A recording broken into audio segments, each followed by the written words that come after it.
ఓం నమో నారాయణాయ. ఓం నమో భగవతే వాసుదేవాయ. శ్రీ భగవద్గీత యందలి 3వ అధ్యాయము కర్మయోగమునందలి 27వ శ్లోకము. ప్రకృతే క్రియమాణాని గుణై కర్మాణి సర్వశః అహంకార విమూఢాత్మా కర్తాహమితి మన్యతే. ఈ శ్లోకము యొక్క తెలుగు అర్థము: వాస్తవముగా కర్మలన్నీయును అన్ని విధముల ప్రకృతి గుణముల ద్వారానే చేయబడుచుండును. అహంకార విమూఢాత్ముడు అహంకారముచే మోహితమైన అంతఃకరణము గల అజ్ఞాని ఈ కర్మలకు నేనే కర్తను అని భావించును. ఈ శ్లోకం ద్వారా శ్రీకృష్ణ పరమాత్మ ప్రతి మనిషి కూడాను తను చేసేటటువంటి పనులు వాస్తవముగా వారిలో ఉన్నటువంటి త్రిగుణముల ద్వారా చేస్తూ ఉన్నాడు. కానీ అహంకారముతో మోహితమైనటువంటి ఆత్మ కలిగినటువంటి వాడు విమూఢాత్ముడు ఈ పనులన్నీ కూడాను నేనే చేస్తున్నాను, వీటన్నిటికి కూడాను కర్తను నేనే అని అనుకుంటూ ఉంటాడు అని తెలుపుతూ ఉన్నారు. ఈ శ్లోకం ద్వారా శ్రీకృష్ణ పరమాత్మ త్రిగుణాలను గురించి ప్రస్తావించినారు. ఈ త్రిగుణాల గురించి మనము తెలుసుకోవాలి అనగా, నేను ఇంతకుముందు మోక్షము ఎలా పొందాలి, పరబ్రహ్మము అనగా ఎవరు, అలాగే మనిషి మంచి చెడులను ఎవరి యొక్క ప్రేరేపణతో చేస్తూ ఉన్నారు అనేటటువంటి వీడియోలో కూడా చెప్పి ఉన్నాను. ఆ పరమాత్మ నిరాకారమైనటువంటి ఆ పరమాత్మయే పరబ్రహ్మ. ఆ పరబ్రహ్మ రెండుగా విభజన అనేది చేసుకునటం జరిగినది.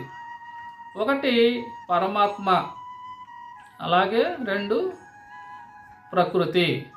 ఈ ప్రకృతి అనేది పంచభూతములు, గాలి, నిప్పు, నీరు, భూమి, ఆకాశము, మనసు, బుద్ధి, అహంకారం అనేటటువంటి 8 ద్వారా ఈ ప్రకృతి అనేది ఒక సగభాగంగా విడిపోవడం జరిగినది. ఆ పరబ్రహ్మయే ఒక సగభాగంగా విడిపోవడం జరిగినది. రెండవది పరమాత్మ అనేటటువంటి ఇంకొక సగభాగం పురుషుడు, ప్రకృతి ఇంకొక సగభాగం పురుషుడు అనేటువంటి 2 భాగాల ద్వారా విభజించడం జరిగినది పరబ్రహ్మయే. ఆ పరబ్రహ్మ నిరాకారుడు. ఎవరైతే ఈ సృష్టి మొత్తాన్ని నడిపిస్తున్నటువంటి శక్తి ఉన్నదో ఆ శక్తి పరబ్రహ్మము. ఆ పరబ్రహ్మము పురుషుడు ప్రకృతిగా విభజించడం జరిగినది. ఈ ప్రకృతికి త్రిగుణాలు కలిగి ఉన్నాయి. ప్రతి మనిషి యొక్క శరీరము ఈ ప్రకృతి ద్వారా నిర్మితమవుతుంది. మన ప్రతి ప్రాణి శరీరం కూడాను పంచభూతాలు, గాలి, నిప్పు, నీరు, ఆకాశము, భూమి, పంచభూతాలు, మనసు, బుద్ధి, అహంకారం, వీటన్నిటి ద్వారా మనిషి యొక్క శరీరం నిర్మితం జరుగుతుంది. ప్రకృతికి సంబంధించినటువంటివి ఈ పంచభూతాలు, మనసు, బుద్ధి, అహంకారం అనేవి. అలాగే త్రిగుణాలు, సత్వ, రజ, తమో గుణాలు అనేవి కూడాను ఈ ప్రకృతికి సంబంధించినటువంటివి. పురుషుడు ద్వారా వచ్చేటటువంటిది అంటే పరమాత్మ నుంచి వచ్చేటటువంటిది ఆత్మ. ఏ ప్రాణి అయినా సరే జన్మించాలనగా ఈ భూమిపైన ఈ శరీరం అనేది ప్రకృతి ద్వారా, పంచభూతముల ద్వారా మనసు, బుద్ధి, అహంకారాన్ని కలిగి ఈ శరీరం ఉండాలి.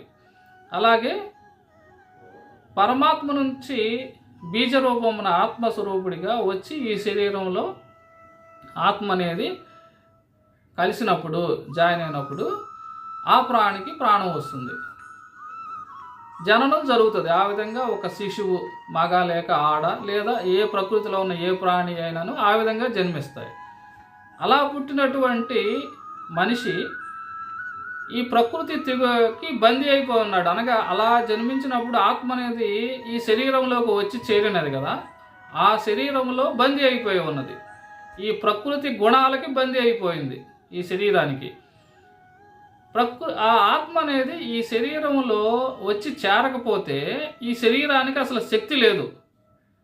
ఓన్లీ ఒక ప్రకృతి ద్వారా, పంచభూతముల ద్వారా, మనసు, బుద్ధి, అహంకారం వీటన్నిటి ద్వారా ఈ శరీరాన్ని కలిగి ఉన్నప్పటికీ జ్ఞానేంద్రియములు, కర్మేంద్రియములు, మనసు, బుద్ధి, అహంకారము, పంచభూతాలతో నిర్మితమైన ఈ శరీరం అంతా కూడా ఉన్నప్పటికీ ఈ శరీరానికి శక్తి రావాలంటే ఆత్మ కావాలి. ఆత్మ అనేది ఇంకొక సగభాగం ఏంటంటే పురుషుడు పరమాత్మ నుంచి ఆత్మస్వరూపుడిగా వచ్చి చేరితే ఈ శరీరానికి ప్రాణం అనేది వస్తుంది. ఆత్మ ద్వారానే ఈ ప్రకృతికి సంబంధించిన వీటన్నిటికీ కూడా శక్తి కలుగుతుంది. అయితే ఆత్మ అనేది ఈ శరీరంలో వచ్చి చేరినప్పుడు ఆత్మ బయట ఉన్నాను, లోపల ఉన్నాను పరమాత్మ లక్షణాలని కలిగి ఉంటుంది.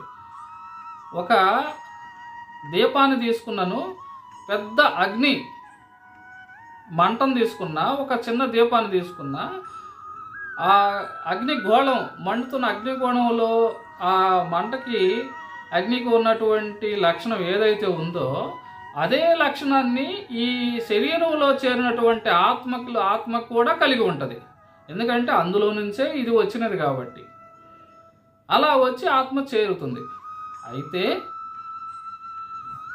ఇక ప్రతి పని ఏ విధంగా చేస్తుంది ఈ శరీరము, ఈ మనిషి అనేవాళ్ళు అనగా ఈ ప్రకృతి 3 గుణాలను కలిగి ఉంటుంది కదా, సత్వరజ తమో గుణాలని. ఆ సత్వరజ తమో గుణాల ద్వారా జన్మించిన దగ్గర నుంచి మరణించేంత వరకు ప్రతి ప్రాణి పనులను చేస్తూ ఉన్నది.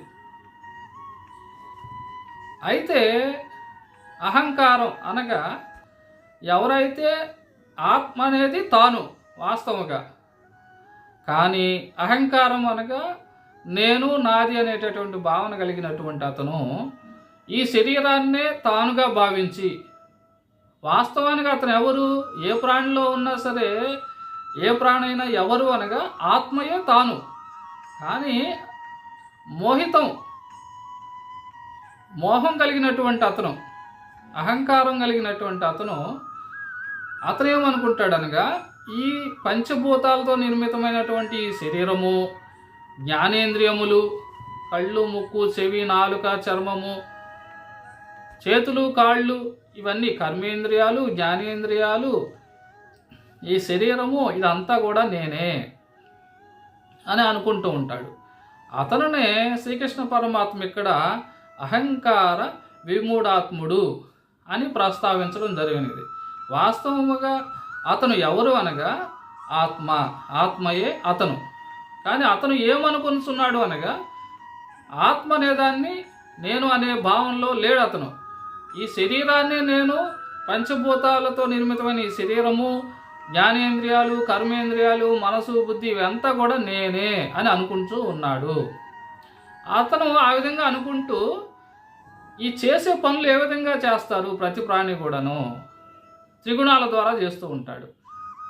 సత్వరజ తమో గుణాలు అనగా ప్రకృతి ద్వారా ఈ శరీరము ఉద్భవించినది కాబట్టి ఈ శరీరానికి ఆ త్రిగుణాలు కూడా కలిగి ఉన్నాయి. మనసు ఉంది, బుద్ధి ఉంది, అహంకారం అనేది ఉంది.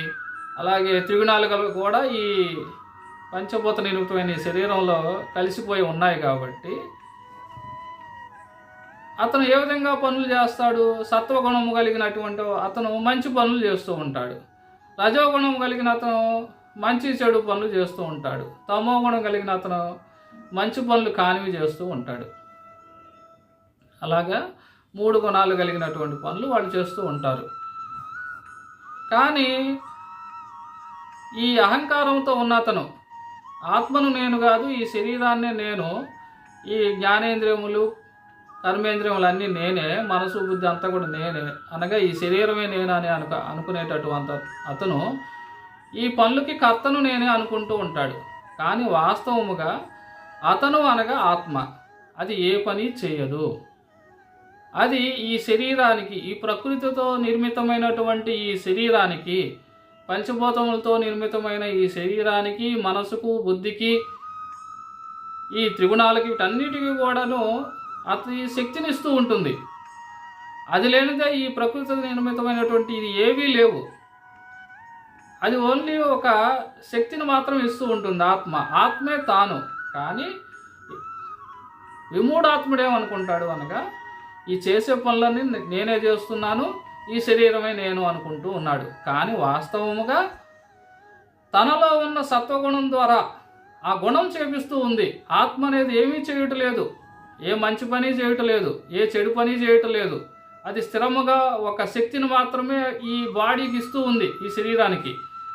కానీ తనలో ఉన్న బుద్ధి, మనసు అనేవి జ్ఞానేంద్రియాలు, కర్మేంద్రియాలు ఇవన్నీ కూడాను ఈ త్రిగుణాల ద్వారా సత్వగుణం కలిగినటువంటి అతను మంచి పనులు ఈ జ్ఞానేంద్రియముల ద్వారా, కర్మేంద్రియముల ద్వారా మంచి పనులు చేసే విధంగా ప్రేరేపిస్తూ ఉంటుంది. సత్వగుణం కలిగినటువంటి అతను మంచి పనులు చేస్తూ ఉంటాడు. ఆ గుణము ద్వారా, ప్రకృతి ద్వారా వచ్చినటువంటి సత్వగుణం ద్వారా అతను మంచి పనులు చేస్తూ ఉంటాడు. రజోగుణం కలిగినటువంటి అతను మంచి పనులు, చెడు పనులు, స్వార్థం కలిగినటువంటి పనులు, తన సుఖం కోసం చేసేటువంటి పనులు ఇవన్నీ కూడా చేస్తూ ఉంటాడు. తమో గుణం కలిగినటువంటి అతను మంచివి చెడువి కాకుండా చెడు పనులు, తమో గుణం కలిగినటువంటి అతను ఈ సత్వగుణానికి సంబంధించినవి, రజోగుణానికి సంబంధించిన పనులు ఏమీ కాకుండా అతను అజ్ఞానంలో ఉంటాడు, ఎప్పుడు లేజీగా ఉంటాడు, మంచి పనులు అయితే చేయడు. ఇలాగా 3 గుణాల ద్వారా, ఆ గుణాలు ప్రేరేపించడం ద్వారా మనిషి పనులు చేస్తూ ఉంటాడు.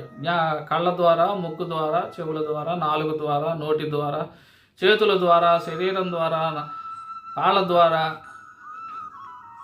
ఈ గుణానికి, మన లోపల ఉన్నటువంటి గుణం ఏదైతే ఉందో ఆ గుణం ద్వారా అతను పనులు చేస్తూ ఉంటాడు. అయితే ఆ గుణం అనేది స్థిరముగా ఉంటుందా? ఉండదు. ప్రతి మనిషిలో కూడాను సత్వగుణం అంటే స్థిరంగా ఉండదు, రజోగుణం అంటే స్థిరంగా ఉండదు, తమో గుణం అనగా స్థిరంగా ఉండదు. ఈ 3 గుణాలు హెచ్చు తగ్గులు అవుతూ ఉంటాయి. ప్రతి నిమిషానికి, ప్రతి గంటకు, లేదా ప్రతి రోజుకి, లేదా సంవత్సరాలకు ఏదో ఒక టైంలో ఈ గుణాల్లో మార్పు అనేది అతనిలో వస్తూ ఉంటుంది. అవి ఎలా వస్తాయి? మంచివారి యొక్క స్నేహం చేయటం వలన, చెడువారి యొక్క స్నేహం చేయటం వలన,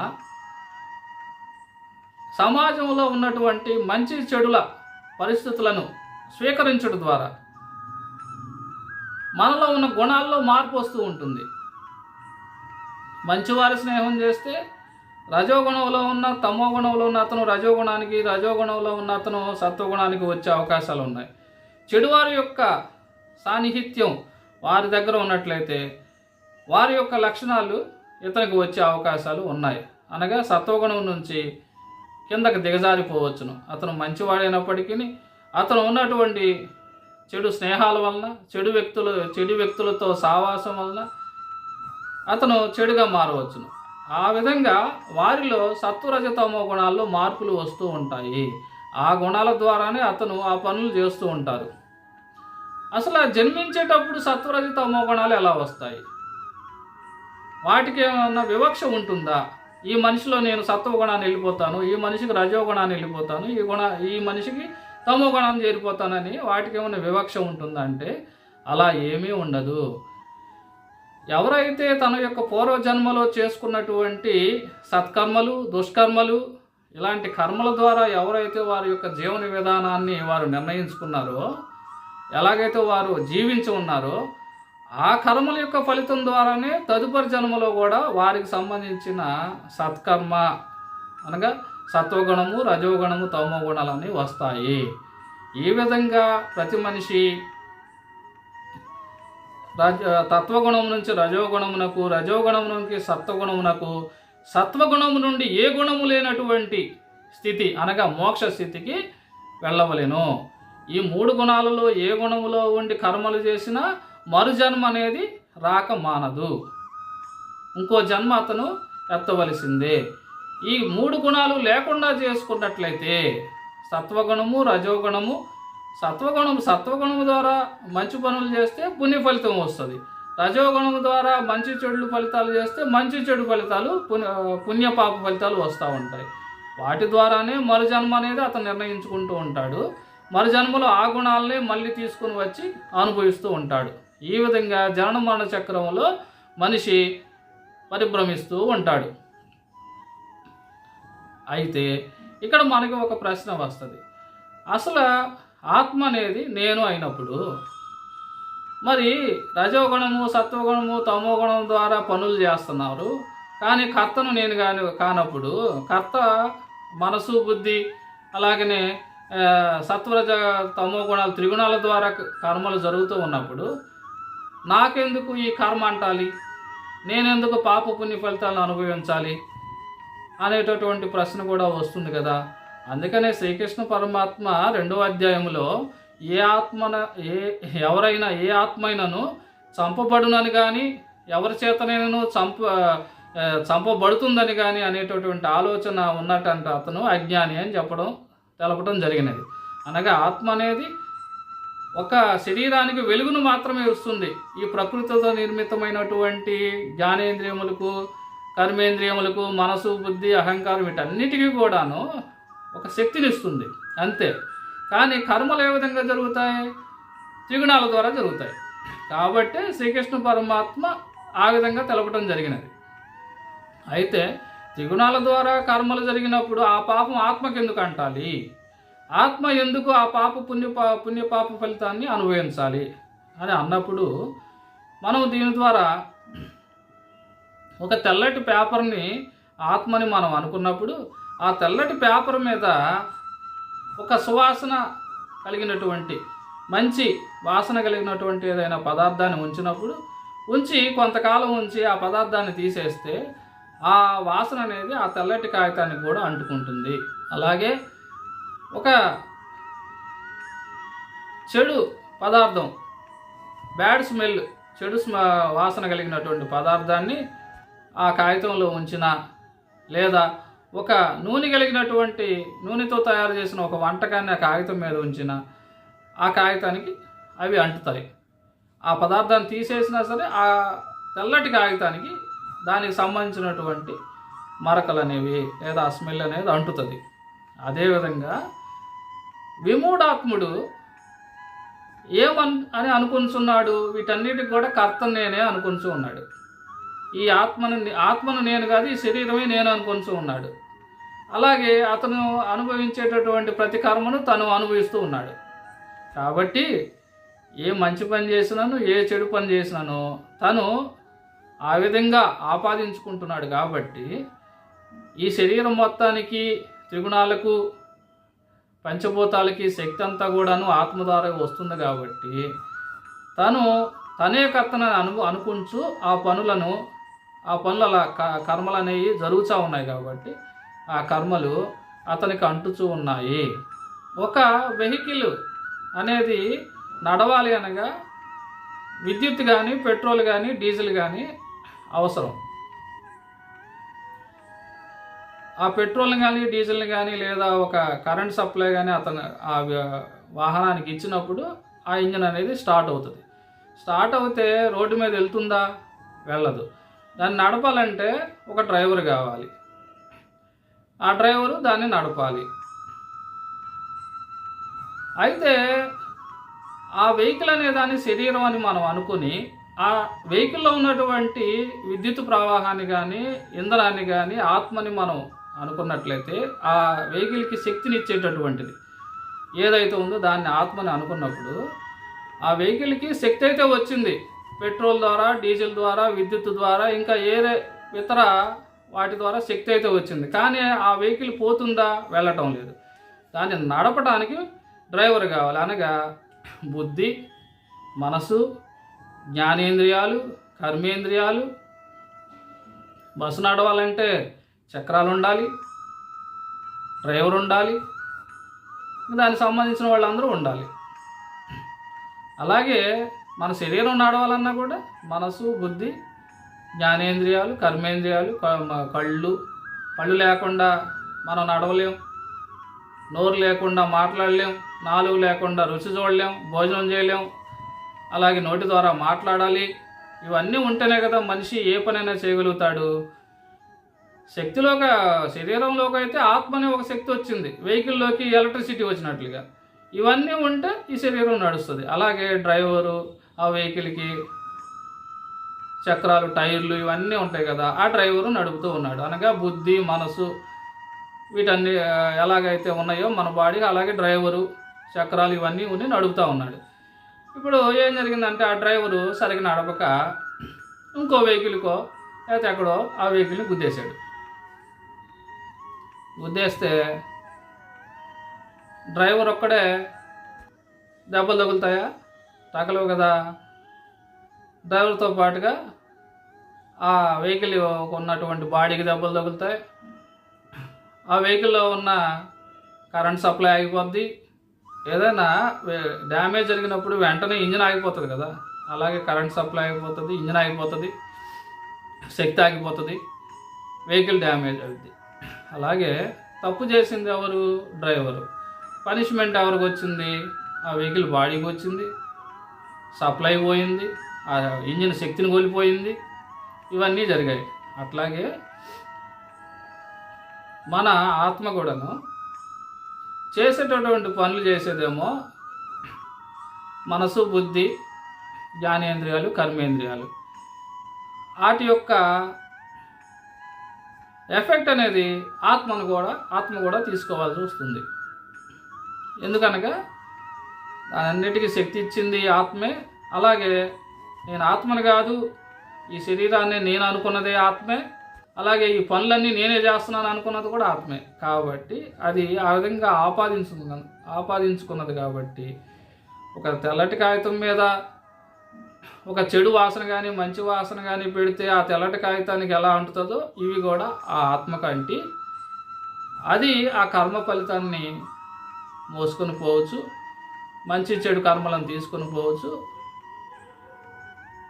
స్వర్గ నరకాలకి, భూమికి చేరుచూ ఉన్నది.